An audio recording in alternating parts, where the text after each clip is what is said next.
This week, newly elected Congresswoman Rashida Tlaib, just hours after the honor of being sworn into the United States Congress, had this to say.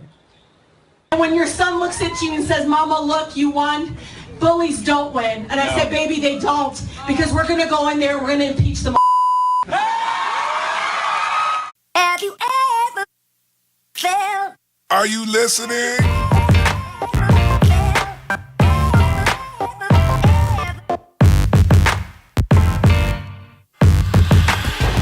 Breakthrough Media. Rashida, so our country allows your family to come here, start a new life in America with all its advantages, protections, and privileges, unlike anything they experienced in Palestine. And your first act after being allowed the privilege of running for U.S. Congress and then winning a seat in that hallowed chamber, the People's House, is to curse out the President of the United States, promising his impeachment with absolutely no facts to support the charge, violating the very Constitution you just swore to uphold.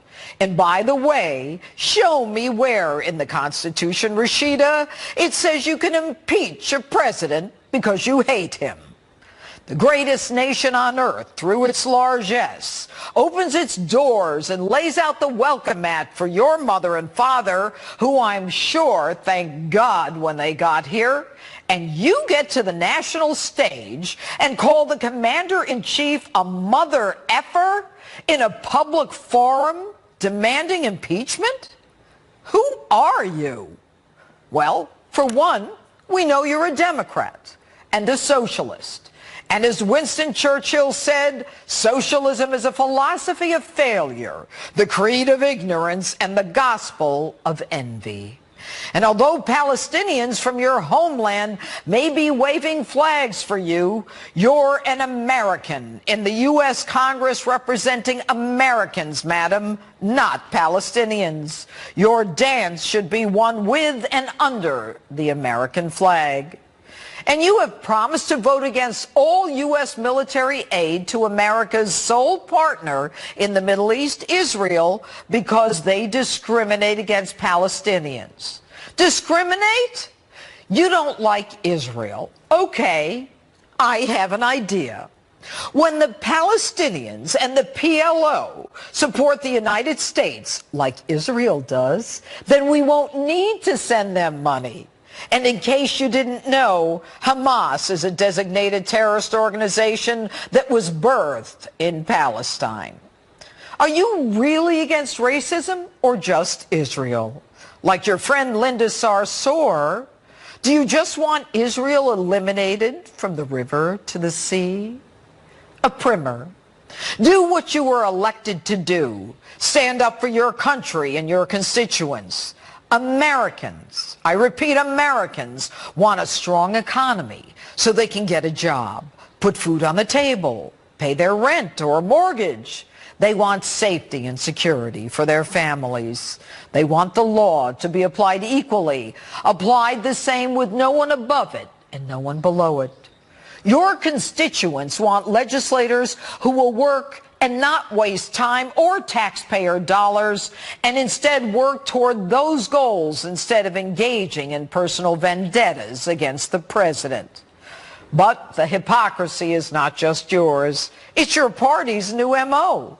They talked a good game, civility, working together, working for the American people, not focusing on hate.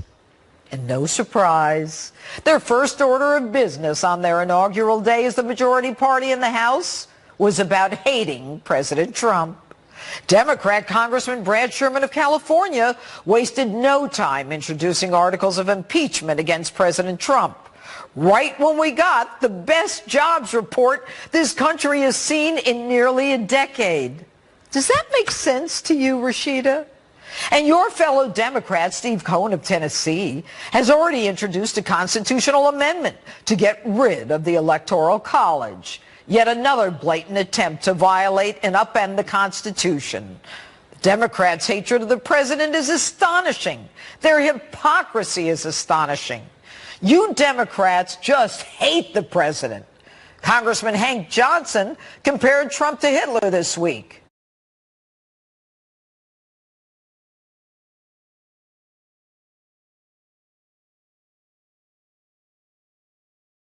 You call him an MFer because you don't like the way he talks. But you don't have the guts to follow through with your claim. When you're confronted by the press, you whimper away and run from the American media. Did Nancy rein you in, Rashida?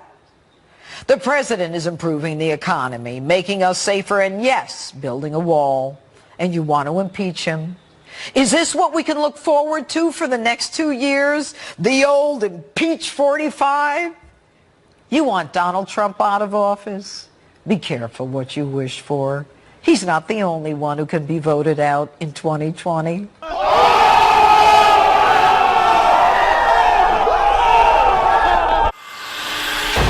Breakthrough Media. All right, Candace, I want to talk about Alexandria Ocasio-Cortez, and I want to start with a look back at something from a couple of months ago, and I think it sets the tone regarding her and her breadth of experience. Take a listen.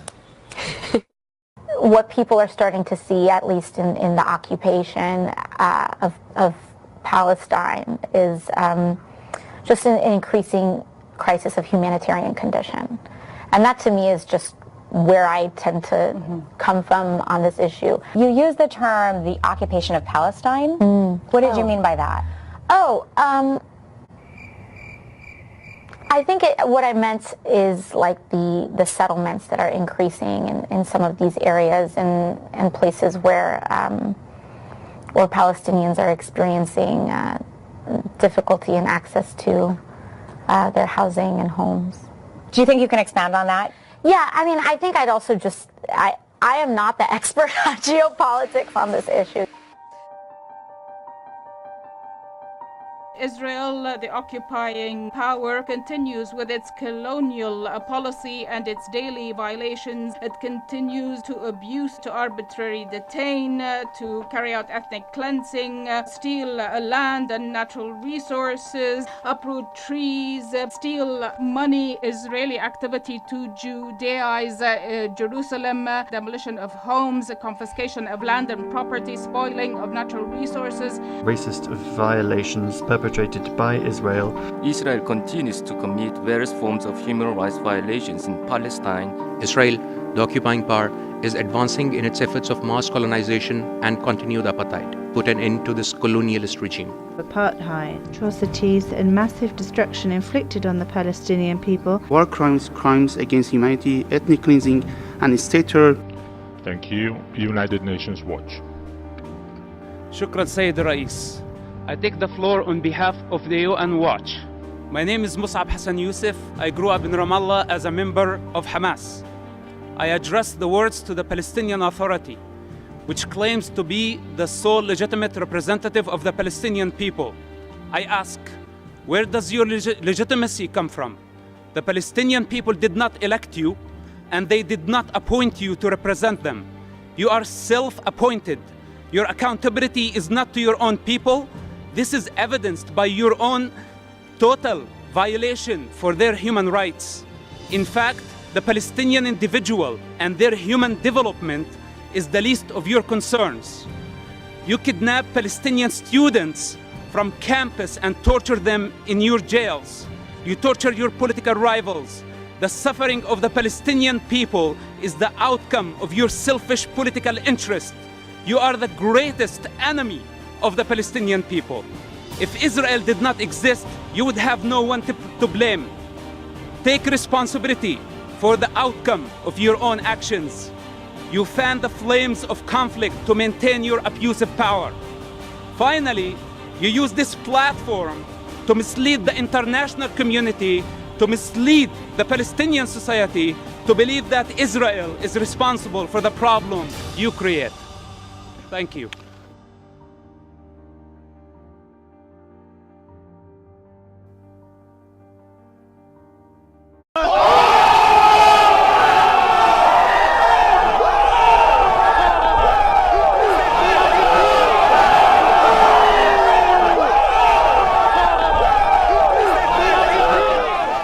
does the preaching here, for those who care to listen. Now, if there's anything that I can do... Well, there's one thing you can do. Tell me why nobody around here will listen to me. Well, if you want people to listen, you've got to tell them what they want to hear. I told them the truth. That's the last thing that most people want to hear. Boom! Yeah. Are you listening?